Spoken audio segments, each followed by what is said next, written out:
नमस्कार, मैं हूं स्टार जैन और हम इस वक्त मौजूद है दुर्ग में। आपको बता दूं कि हमारा जन कारवां का ये खास कार्यक्रम भरतपुर से शुरू हुआ था, जहां पर प्रभु श्री राम ने छत्तीसगढ़ में प्रवेश किया था और राम वन गमन पर्यटन परिपथ की परिकल्पना जिस मुखिया ने की, यानी छत्तीसगढ़ के मुख्यमंत्री भूपेश बघेल, उनके गृह जिले में हम मौजूद हैं। आज ये जन कारवां यहाँ दुर्ग पहुँचा हुआ है।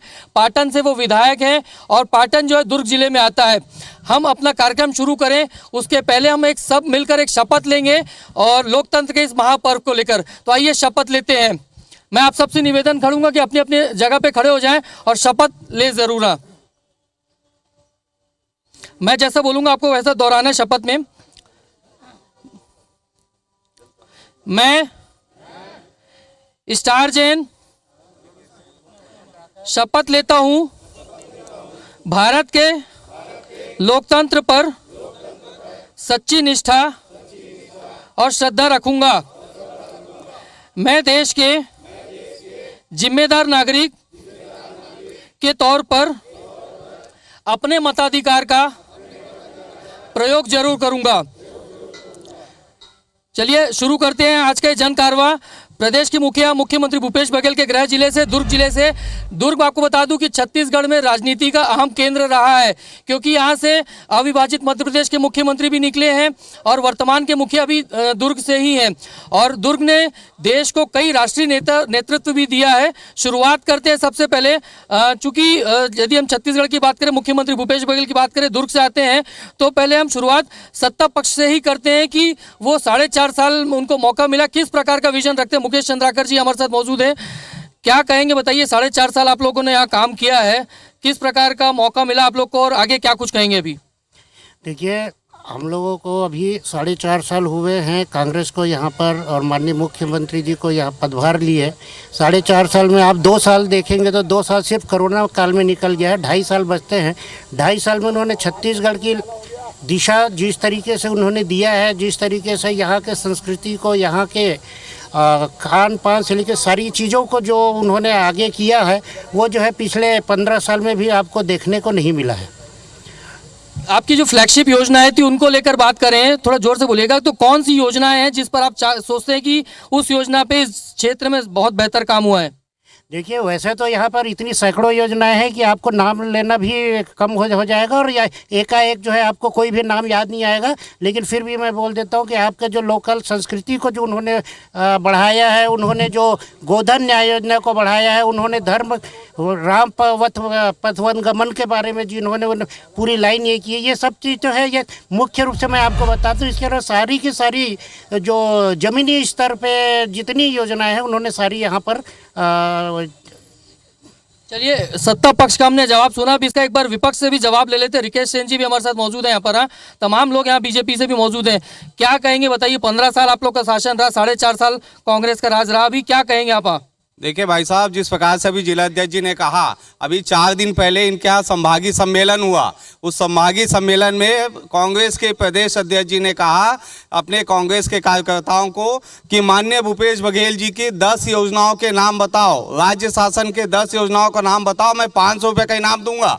वहाँ पे पूरे विधायक और तमाम लोग वहाँ पे थे उस संभागीय सम्मेलन में, लेकिन ना एक कोई मंत्री बता पाया 10 योजना और न ही किसी प्रकार का जो है कोई एक कांग्रेस का कार्यकर्ता बता पाया। मतलब आपके हिसाब से कोई योजना नहीं चल रही कुछ मिलाकर? देखिए, जो भारतीय जनता पार्टी का जो काम था उसी टेंडर को अभी ये लगातार करते हैं, उसी को वर्क ऑर्डर करता है। इनकी खुद का क्या काम है? ये सब भारतीय जनता पार्टी की देन है। चलिए, बीजेपी कांग्रेस हो गई, अब हम एक जो कर्मचारी फेडरेशन है उनसे बात कर लेते हैं। वो किस रूप से देखते हैं, क्योंकि कहीं ना कहीं एक बीच की कड़ी वो है। बताइए, आप लोग क्या सोचते हैं?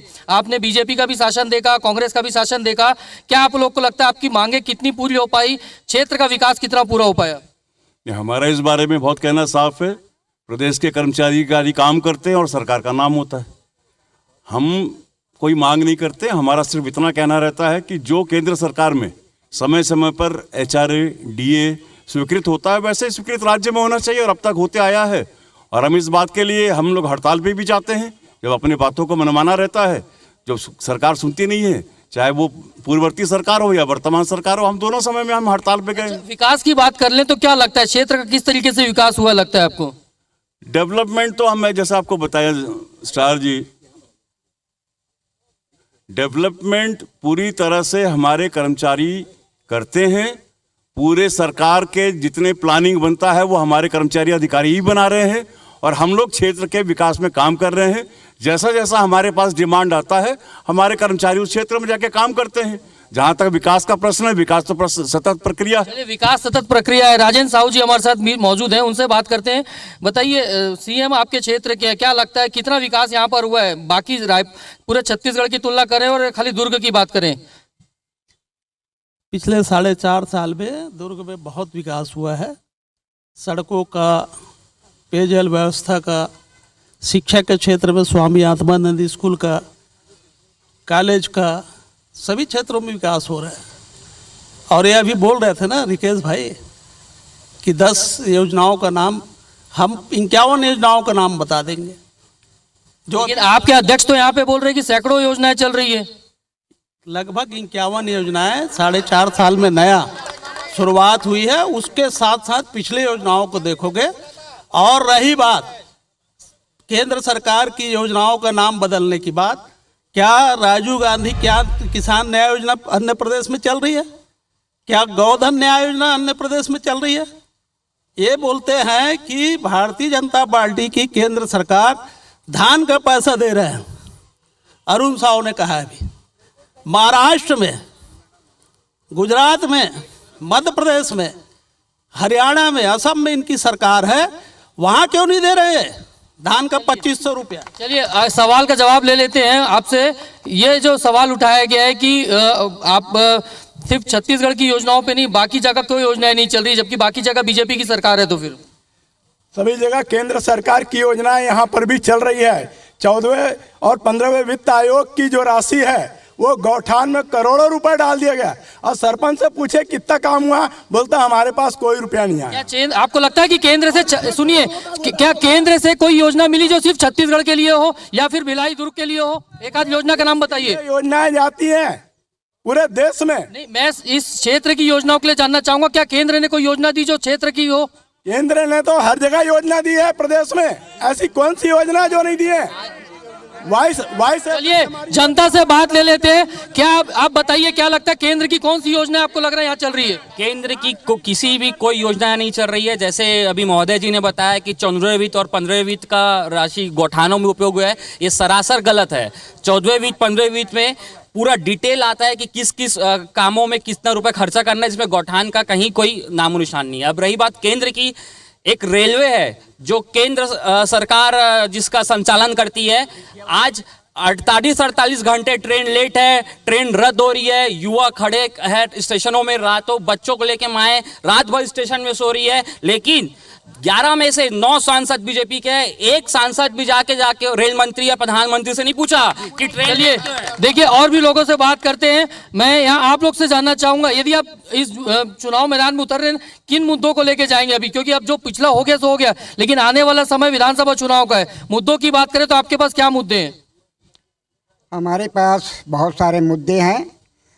हमारे पूर्व मुख्यमंत्री डॉक्टर रमन जी ने जो 15 साल जो काम किया है छत्तीसगढ़ में, उस विषय को लेके चलेंगे। नहीं, वो काम तो होगा, नए क्या एजेंडे हैं, किन नई चीज़ों को लेके जाएंगे? हमारे देश के यशस्वी प्रधानमंत्री नरेंद्र मोदी जी जो हैं, उसके जो योजनाएं हैं जो केंद्र से संचालित होता है, उस योजनाओं को लेकर के हम चुनाव मैदान में जाएंगे। सिर्फ मोदी का ही चेहरा रहेगा यहाँ पर? हाँ, यहाँ पे मोदी का ही चेहरा का। शिक्षाविद भी हमारे साथ मौजूद है, उनसे बात करते हैं, वो लोग क्या सोचते हैं। मैडम, आप लोग से जानना चाहेंगे, आप एक कॉलेज में प्राचार्य हैं, क्या लगता है किस तरीके से एजुकेशन के हब में जाना चाहता था भिलाई, वो पहचान बरकरार है या वो पहचान छिन गई? क्या कहेंगे आप? पहचान तो बरकरार है, लेकिन मैं ये कहना चाहूँगी कि जितना अभी मैंने सुना कि हम केंद्र या राज्य सरकार पे दोषारोपण ना करें। हम जो योजनाएं बनाते हैं, सबसे पहले हम ये देखें कि वह योजना सही तरीके से लागू हुई है कि नहीं। जैसे आपने शिक्षा का कहा, बहुत सारे गवर्नमेंट कॉलेज खोल दिए गए हैं और वहाँ 1 या 2 स्टाफ है। तो आप बताइए 1 या 2 स्टाफ में बच्चों को किस तरीके की शिक्षा हम देंगे और वो बच्चे उच्च शिक्षा के बाद क्या बन पाए। तो पहला हमारे लिए ज़रूरी होता है हम जो योजनाएं बना रहे हैं वो सही रूप में चाहे क्या आपको लगता है कि जो योजनाएं केंद्र ने बनाई या राज्य ने बनाई वो इम्प्लीमेंट हो रही है कि धरातल पर उतर रही है, नहीं लग रही? सर कुछ योजनाएं उतर रही हैं लेकिन कुछ तो कागज में है। गौठान भी आप देखिए, अपने दुर्ग भिलाई किसी भी जगह जाइए गाय भैंस तो रोड में है, गौठान में तो गाय दिखती नहीं है। तो कहाँ शिक्षा की बात कर रहा था, चलिए कोई बात नहीं। क्या आपको लगता है, बताइए, शहर के यदि अपराध की व्यवस्था की बात करें, महिलाएं हैं, सुरक्षा के दृष्टिकोण से क्या कुछ कहेंगे आप? महिलाओं को तो उनका अधिकार मिलना चाहिए। जैसे वो लोग कोई भी कार्य करते हैं, जैसे सामूहिक रूप से करते हैं, स्वयं सहायता समूह के कार्य को करते हैं, तो उनका अधिकार उनको पूर्ण मिलना चाहिए। चलिए, महिलाओं को उनका अधिकार मिलना चाहिए। यहाँ पे आप लोग से बात करते, बताइए क्या कहेंगे? मुद्दों की बात करें तो क्या मुद्दे होने चाहिए आपको लगता है? मुद्दे की बात यह है कि आज केंद्र सरकार का बोलते हैं ना विकास हुआ है, देश में विकास ये हुआ है कि जो 400 का सिलेंडर आज 1200 हो गए, जो 60 रुपए का पेट्रोल है वो 110 रुपए हो गए। ये विकास हुआ है और छत्तीसगढ़ के लिए विशेष विकास हुआ है। आज योजना बोलते हैं ना कि छत्तीसगढ़ के कोई नेता बताए, आज धान की खरीदी जो होती थी उसमें कटौती कर दी गई, सिर्फ इसलिए कि किसानों को 2500 रुपये समर्थन मूल्य कांग्रेस सरकार दे रही है। तो बोले आपको देना तो आप दे, हम इतने से ज्यादा नहीं लेंगे। चलिए, बीजेपी, कांग्रेस और आम लोगों की हमने बात की। एक तीसरा मोर्चा भी है जो छत्तीसगढ़ में इस समय अपनी संभावनाएं तलाश रहा है। दिल्ली में, पंजाब में उसने अपनी सरकार बनाई है, यानी हम बात कर रहे हैं आम आदमी पार्टी की। क्या कहेंगे, उनसे पास जाते, बताइए क्या आप बातों को लेकर आप यहाँ पर आ रहे हैं? क्योंकि गुजरात में आप लोगों ने राष्ट्रीय पार्टी का दर्जा पा लिया, लेकिन जो परफॉर्मेंस की उम्मीद कर रहे थे वो नहीं हो पाया वहाँ पर। आप 4.5 साल में खाली जो विकास हुआ है वो कांग्रेस के जितने भी मंत्री हैं, जितने भी जो पदाधिकारी हैं, खाली उन्हीं का विकास हुआ है। आज की तारीख में आप पुलगांव चौक से नेहरू नगर रोड, इतना बड़ा हाईवे रोड बन रहा है, इसको ठेकेदार काम कर रहा है, मगर रोड खुदा ही नहीं है और रोड बन गया 4 लेन। लेकिन ये आरोप तो दिल्ली में भी लग रहे हैं। सुनिए ना, और सुनिए, इसके अलावा आज जो कोयले का इतना बड़ा घोटाला हुआ है 68 लाख करोड़ का, इस करोड़ में इतने 68 लाख करोड़ का जो घोटाला हुआ है, इसका जो रॉयल्टी आता है 30%, इस 30% को गरीबों को। घोटाले की बात अपनी जगह, मैं मुद्दों की बात करने जा रहा हूँ। आप जनता के बीच में जाएंगे, क्या मुद्दे हैं, एजेंडा क्या है आपके पास? यदि वोट मांगने जाएंगे तो क्या बोल लेके जाएंगे जनता के पास? क्या भ्रष्टाचार या उनकी विकास के लिए कोई योजना रोड मैप है? हमारे लिए सीधे सीधे हमारा सीधा है कि भ्रष्टाचार हटाएंगे, टोटल भ्रष्टाचार, करप्शन टोटल हटेगा। आम आदमी पार्टी की सरकार बनेगी, टोटल भ्रष्टाचार हट जाएगा। आज जितना भी भ्रष्टाचार चल रहा है पूरा हट जाएगा। हमारे यहाँ स्वास्थ्य योजना, आज चले जाओ दुर्ग शहर में जिला हॉस्पिटल में एक तो कैंसर की दवाई नहीं मिलती है। चलिए, मतलब आम आदमी पार्टी का ये कहना है कि भ्रष्टाचार हटा के वो सरकार बनाएंगे। कुछ और लोगों से ले लेते, बताइए जी। मैं मूल निवासी ध्रुव कुमार लंगूर सोनी बोल रहा हूँ। दोनों पार्टी, कांग्रेस और बीजेपी, ये दोनों टारगेट पर है। सर, पहले तो मैं ये बोलना चाहता हूं कि आज जो यहाँ हाई कोर्ट का बेंच होना था, ना कांग्रेस पार्टी के विधायक सांसद किए और ना भारतीय जनता पार्टी के जो ना विधायक और सांसद किए। रही बात विकास की बात है, विकास आज मूल निवासियों का और समाज का अगर कोई विकास हो रहा है तो जो है ना, मुझे यहाँ पूरे बैठे हुए सब लोग बता दे, अगर समाज की अगर कोई विकास हो रहा है तो वही ओरिजिनल विकास है। यहाँ सिर्फ नेताओं और चमचों और दलालों का विकास है और किसी का विकास नहीं। चलिए ठीक है, यहाँ पर कुछ और लोगों से ले लेते हैं। हमारे पास है युवा वर्ग के लोग मौजूद, उनसे बात करते। बताइए कैसा विजन चाहते हैं, क्योंकि 5 साल बाद फिर से आपको एक मौका मिलने जा रहा है सरकार चुनने का, तो कैसी सरकार चाहते हैं आप लोग? बिल्कुल, हम जो स्कूलें बनाए, जो एजुकेशन सिस्टम को ठीक करे, वैसी सरकार चाहते हैं। और आत्मानंद स्कूल बनाए हैं हमारे भूपेश बघेल जी, माननीय मुख्यमंत्री जी, तो हम ऐसे देखिए चलिए कहीं ना कहीं बात रहते। मैं आपसे जानना चाहूंगा, पहले आप अपनी बात रखें, फिर हम जनता के पास आएंगे कि आप कितना सही बोल रहे हैं। कई आपने 36 वादों को लेकर आप लोग सरकार में आए थे, दावा किया जाता है कि आपने 36 वादे पूरे कर लिए, क्या वो वादे पूरे हुए हैं वाकई में, आपको लगता है? देखिए, हमारी सरकार ने चुनाव से पहले घर घर जाकर, जिले जिले जाकर घोषणा पत्र बनाया और उस पूरे घोषणा पत्र पे अमल करने के लिए जो एक मुख्यमंत्री का दायित्व होता है, उसको पूर्ण करना हमारे मुख्यमंत्री आदरणीय भूपेश बघेल जी ने एक एक वादे पूरे करिए। चाहे वो आदिवासियों को उसका मूल पैसा देने का काम हो, किसानों को पैसा देने का बात हो, मजदूरों को पैसा देने का बात हो, बेरोजगारों को पैसा देने के बाद एक एक व्यक्ति के जेब में पैसा डाला है और इस तरह से हल्ला करके सही बात को दबाया नहीं जा सकता, जो कि भारतीय जनता पार्टी का आदत है, आदत से मजबूर है। और बिजली बिल का जहां तक बात है, इनके रमन सिंह को भी 27,083 रुपये का छूट मिला है, मोबाइल खोल के दिखवा दे। लेकिन भिलाई में ये छूट नहीं मिल रही है बिजली बिल की, सबको मिला है, एक आदमी अपने मोबाइल स्टील प्लांट के एरिया टाउनशिप एरिया की बात कर रहा हूँ मैं। आप अपना चेक कर लीजिए, आपको भी मिला। अगर भिलाई और छत्तीसगढ़ में जो रहने वाले एक एक व्यक्ति को मिला है। अब बरगलाने की बातें हैं, 27,000 रुपए का आज तक योजना चालू होने के बाद हर व्यक्ति को लाभ मिला है। इस तरह से झूठ का खाली पुलिंदा खड़ा करने से कुछ नहीं होगा। सरकार कांग्रेस की है, कांग्रेस की रहेगी और आएगी। चलिए, क्या लगता है इन्होंने जो बातें कही वो कितना पूरा हुआ आपको लगता है, बताइए। मैं इस मुद्दे से तो नहीं, एक बहुत बड़ा ज्वलंत मुद्दा है जो विलुप्त हो रहा है। भारतमाला भूमि अधिग्रहण का जो लफड़ा है, इसके तहत पहले बार एक महत्वाकांक्षी योजना आई जो तेड़ेसरा से लेकर के आरंग तक के बाईपास कर रहेगा। उसका फायदा सब जनता को मिलेगा, उसका कोई कांग्रेस का या बीजेपी कुछ नहीं। छत्तीसगढ़ के आम जनता के लिए एक महत्वाकांक्षी योजना है, बहुत स्वागतीय योजना है, लेकिन उसके भूमि ग्रहण अधिग्रहण में भयंकर विसंगतियां हैं।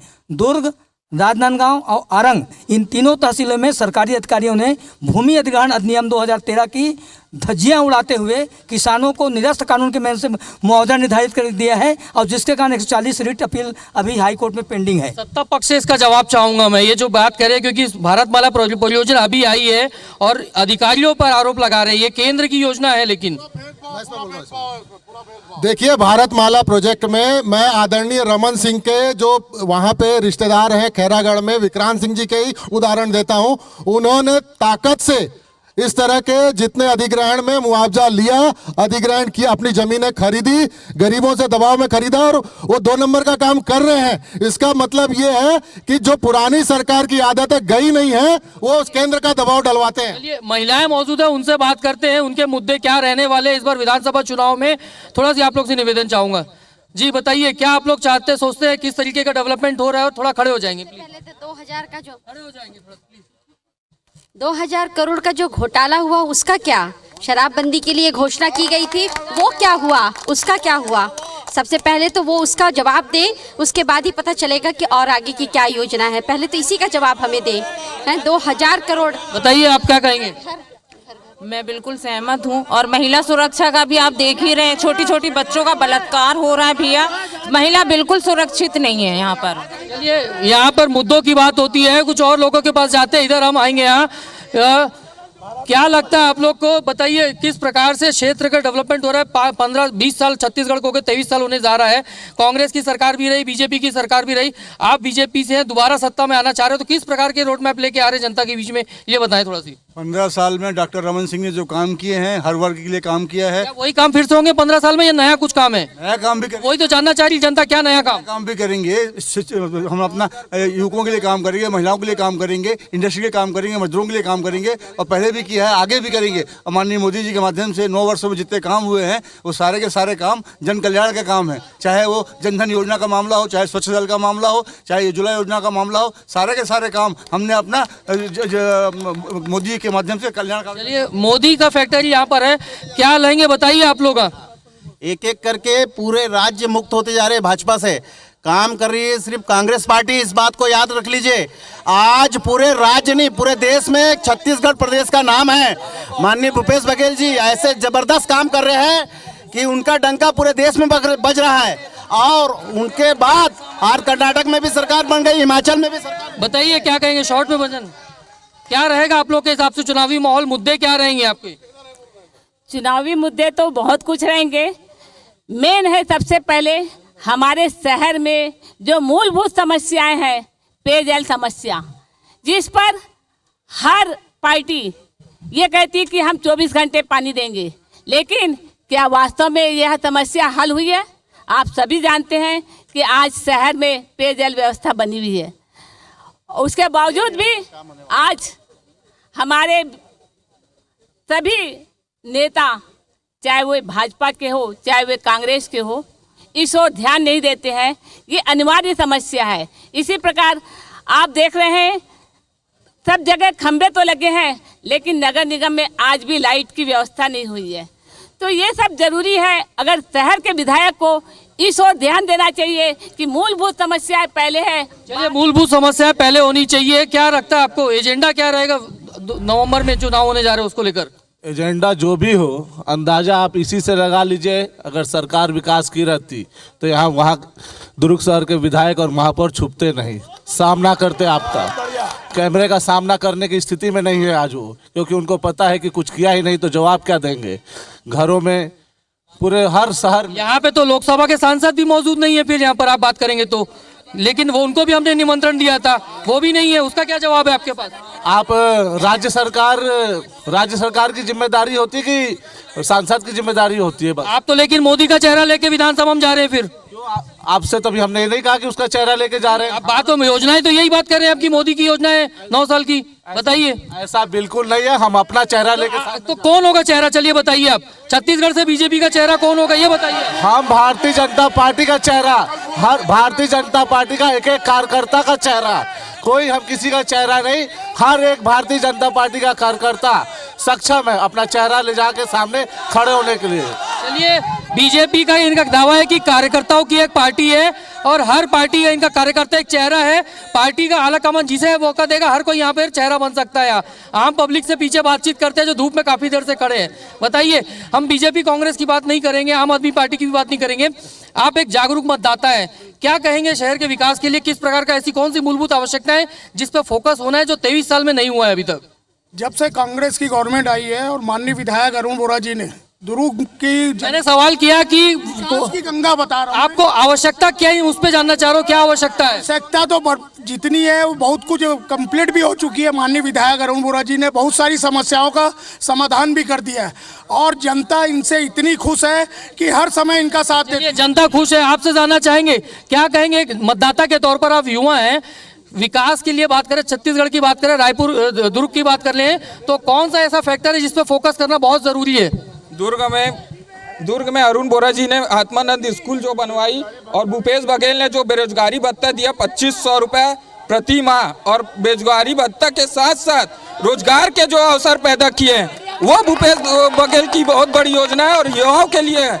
और आज दुर्ग में अरुण बोरा जी ने जो यहाँ राजेंद्र पार्क चौक से निकलेंगे आपको विकास दिख जाएगी। यहाँ पे युवाओं की बात कर रहे हैं, बताइए। भैया, मेरा इतने सारे कांग्रेस के नेता बैठे, उनसे मेरा निवेदन है कि मेरा जो बेरोजगारी भत्ता का पैसा वही दिला दे। मैं बेरोजगार हूँ। आप बताइए। वोट दिया था, मैंने यही सोच के वोट दिया था कि बेरोजगारी भत्ता मिलेगा, रोजगार मिलेगा। आप पंजीयन में कंडीशन तो बहुत सारी लगाई आप लोगों ने। देखिए, ऐसे में तो कोई भी आ जाएगा। पंजीयन कराइए, पंजीयन में आपका नाम आएगा, आपको बेरोजगारी भत्ता जैसे लोगों को मिल रहा है वैसे इनको भी मिलेगा। ये बेरोजगारी भत्ता मतलब रोजगार एक बड़ी समस्या यहाँ पर है। यहाँ कुछ महिलाएं उधर बैठी, उनके पास चलते हैं क्योंकि उधर जा नहीं पाए। रोजगार का मुद्दा यहाँ पर है, सड़क का मुद्दा है और पेयजल का मुद्दा भी यहाँ पे काफी उठाया गया जोर शोर से। बताइए, क्या आप लोग सोचते हैं, बताइए।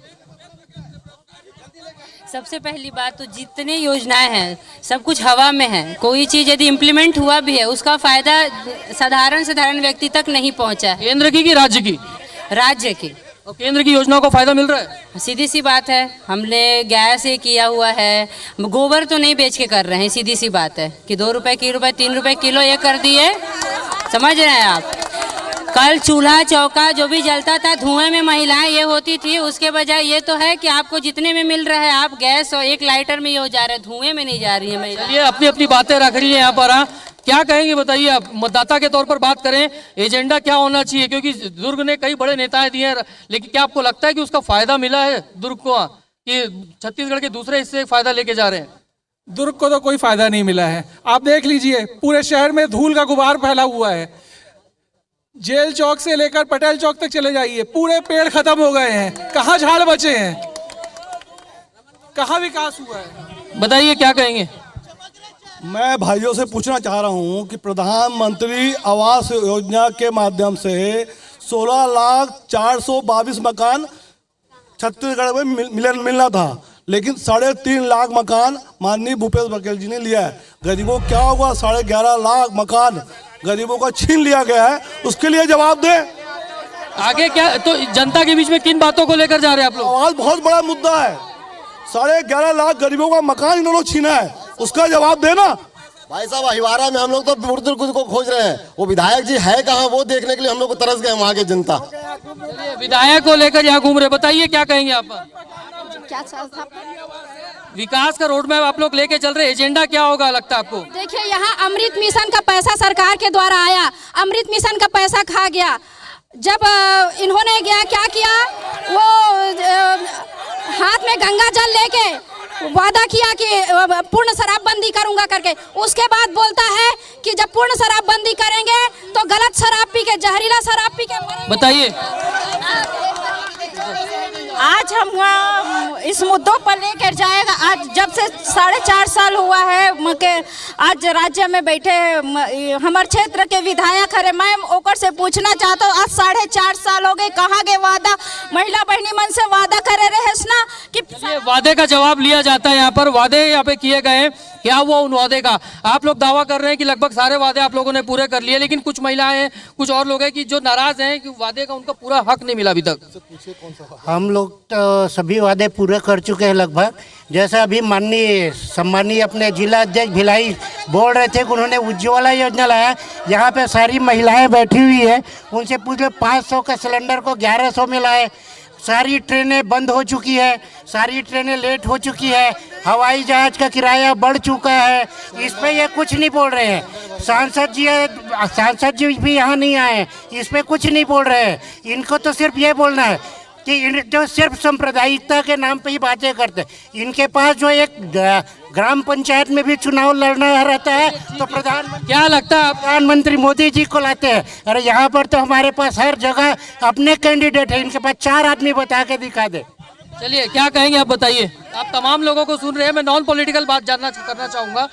क्या लगता है, बीजेपी अपने बातें कर रही है, कांग्रेस अपने बातें कर रही है, वो आरोप इनके ऊपर लगा रहे हैं, आम आदमी पार्टी अपना दावा कर रही है। देखिए, पार्टियां तो एक दूसरे के पर आरोप प्रत्यारोप करती हैं, परंतु हमारी जो कांग्रेस सरकार है वो दिग्भ्रमित नहीं करती, और बीजेपी जो है दिग्भ्रमित करती है। हमेशा लोगों को जब चुनाव आता है पास में तो उसमें कहीं ईडी ला के खड़ा कर देंगे, कहीं कोई ना कोई, पूरी जनता उन लोगों की ओर हो जाती है। तो हम ये चाहते हैं कि इस तरह की बातें ना करें। आज हमारे दुर्ग शहर में जो आप विकास का कार्य देख रहे हैं, पूरे चौड़ीकरण हो गई है जो शंकर नाला के नाम से थी। चलिए, आपसे जानना चाहेंगे क्या रहेंगे, बताइए। जिस प्रकार से जी जवाब चाहूंगा इस पर। इस 4.5 सालों में जिस विधानसभा को बिलोंग करते हैं, छत्तीसगढ़ के मुख्यमंत्री पाटन का मैं रहने वाला हूं, मेरा और उनका गांव 7 किलोमीटर है।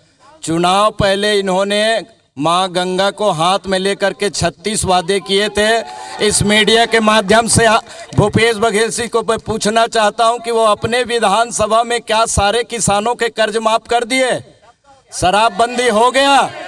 सिर्फ हुआ 2000 करोड़ के घोटाले शराब में, चारों तरफ लूट मचा है, हत्या हो रही है, और लोग नारे लगा रहे हैं ईडी तैयार है, कांग्रेसी फरार है, ईडी तैयार है, कांग्रेसी फरार है।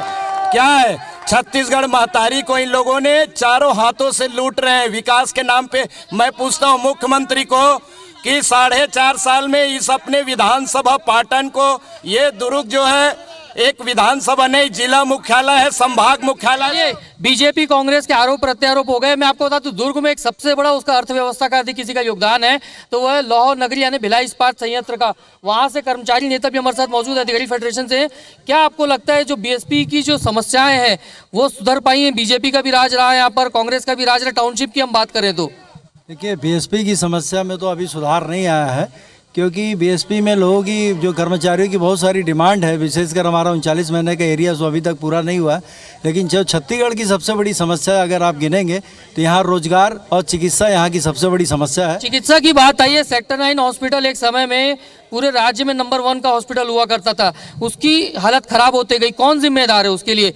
क्योंकि राज्य में कहीं ना कहीं राज्य की स्थापना में बीएसपी मैनेजमेंट करता है, लेकिन सरकार को देख रेख करनी होती है, हस्तक्षेप करना होता है।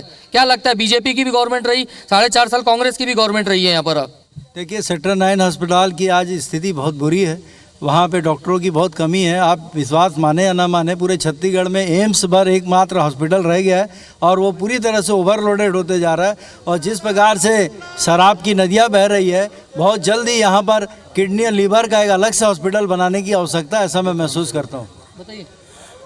मैं कर्मचारियों के विषय में आपको पुनः अवगत करा रहा हूं। 2014 में माननीय नरेंद्र मोदी जी प्रधानमंत्री बने, पूरे सफाई कर्मचारी का पद समाप्त कर दिए और कर्मचारियों की भर्ती नहीं हुआ। और आज यहाँ छत्तीसगढ़ की सरकार भी जो है कर्मचारियों, सफाई कर्मचारी के परिवार को अनुकंपा नियुक्ति तक के नहीं मिल रही है और ना भर्ती हो रहा है। भर्ती हो भी रहा है तो सीधी भर्ती के माध्यम से, ईडब्ल्यूएस के माध्यम से जो है सरकार जो है अपना नीति अपनाकर सवर्णों को जो है सफाई कर्मचारी के पद पर नियुक्ति कर रही है। चलिए, बीएसपी एंसिलरी इंडस्ट्रीज के भी तरफ से हमारे साथ लोग मौजूद हैं। एक औद्योगिक घराने के हिसाब से बात करें तो क्षेत्र का किस तरीके से विकास हुआ है, क्योंकि कहीं ना कहीं रेवेन्यू में, क्षेत्र के विकास में उद्योग जगत का बहुत बड़ा योगदान रहता है। यहाँ पे औद्योगिक क्षेत्र में कोई भी विकास इस 4.5-5 सालों में नहीं हुआ है। यहाँ पे सड़कें बिल्कुल बुरी खस्ता हालत में है, लाइटें हैं नहीं वहाँ पे, आए दिन वहाँ पे एक्सीडेंट्स होते हैं कई। और पिछले बारी मुख्यमंत्री जी ने बोला था कि प्रॉपर्टी टैक्स को माफ़ किया जाएगा वहाँ पे, लेकिन उसको माफ़ करने के बजाय उन्होंने आधा किया, लेकिन आधा भी आज तक पूरा वहाँ पे डिसीजन नहीं आया, जिसके कारण औद्योगिक क्षेत्र आज त्राही में। वैसे ही औद्योगिक क्षेत्र में वहाँ पे इंडस्ट्रीज़ में वहाँ पे आए दिन एक्सीडेंट होते रहते हैं, रोडें नहीं ठीक से, नालियाँ नहीं है ठीक से, लाइटें नहीं बनी हुई है वहाँ पे। तो इसी कारण से पूरे 4.5 साल में औद्योगिक क्षेत्र का वहाँ पे बहुत बुरा हाल है। आप लोग से जानना चाहेंगे, क्या कहेंगे? जवाब आपने बीच में सुना है यहाँ पर।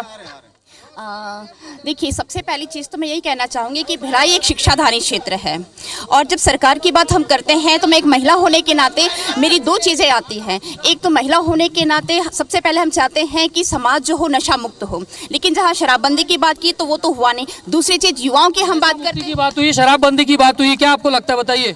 शराबबंदी तो किए नहीं, पहली बात तो मैं बोलूँगा, न चारा है न पानी है, हर गौठान की यही कहानी है।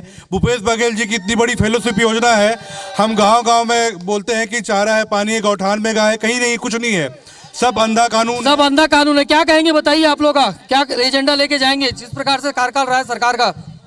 रमन सिंह का विकास का कार्यकाल लेके जाएंगे, दोनों पक्ष का देखेंगे कि दोनों में किसने ज्यादा विकास किया। हमें तो लगता है कि रमन सिंह के सामने कहीं नहीं है कांग्रेस, कहीं नहीं है कांग्रेस। कांग्रेस से जवाब लेते बताइए लगातार सीधा, क्या कहेंगे? कहीं नहीं है कांग्रेस, कहना है विकास के मामले में। यहाँ कह रहे हैं आपके बीजेपी के आपके साथी लोग कह रहे हैं विकास नहीं हुआ है। देखिए, आरोप लगाना बहुत आसान है। पिछले 4.5 साल में इनकी भी जेबों में धान के माध्यम से हो, बिजली बिल के माध्यम से हो, पैसा भूपेश सरकार ने भरपूर दिया है। और इनका जिस तरह से नरेंद्र मोदी जी ने पूरे देश भर में सेल लगा रखी है, रेल, सेल, बीएसपी, सब बेच दिया इन लोगों ने। चलिए, सब बेच दिया। बताइए क्या कहेंगे आप लोग? किसानों का एक बहुत बड़ा मुद्दा रहा है, क्या लगता है बीजेपी साथ है कि कांग्रेस साथ है? किसानों को दोनों पार्टियों ने ठगा है। वर्तमान में अभी दुर्ग में राजस्व की सबसे बड़ी समस्या है। यहाँ गेल इंडिया कंपनी पाइपलाइन बिछाने के काम कर रही है, जिसमें किसानों को अभी तक मुआवजा नहीं दिया है। जोर जबरदस्ती किसानों के खेतों में पाइपलाइन बिछाने का काम कर रही है और किसानों को कहने पर वो धमकी चमकी और जेल डालने की बात करते हैं। बताइए, संक्षिप्त में बोलिएगा, समय कम है।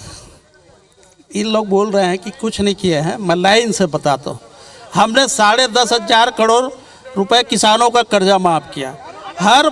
हर साल राजीव गांधी किसान न्याय योजना के तहत, अरे जिसका नहीं हुआ, मैं बैठा हूँ दुर्ग जिले का, जिसका नहीं हुआ इनके पास आइएगा, मैं बताते जा रहा हूँ ना। पानी भरना माफ किए, बिजली बिल आधा किए, बच्चों के लिए अंग्रेजी माध्यम स्कूल खोले, है ना भाई?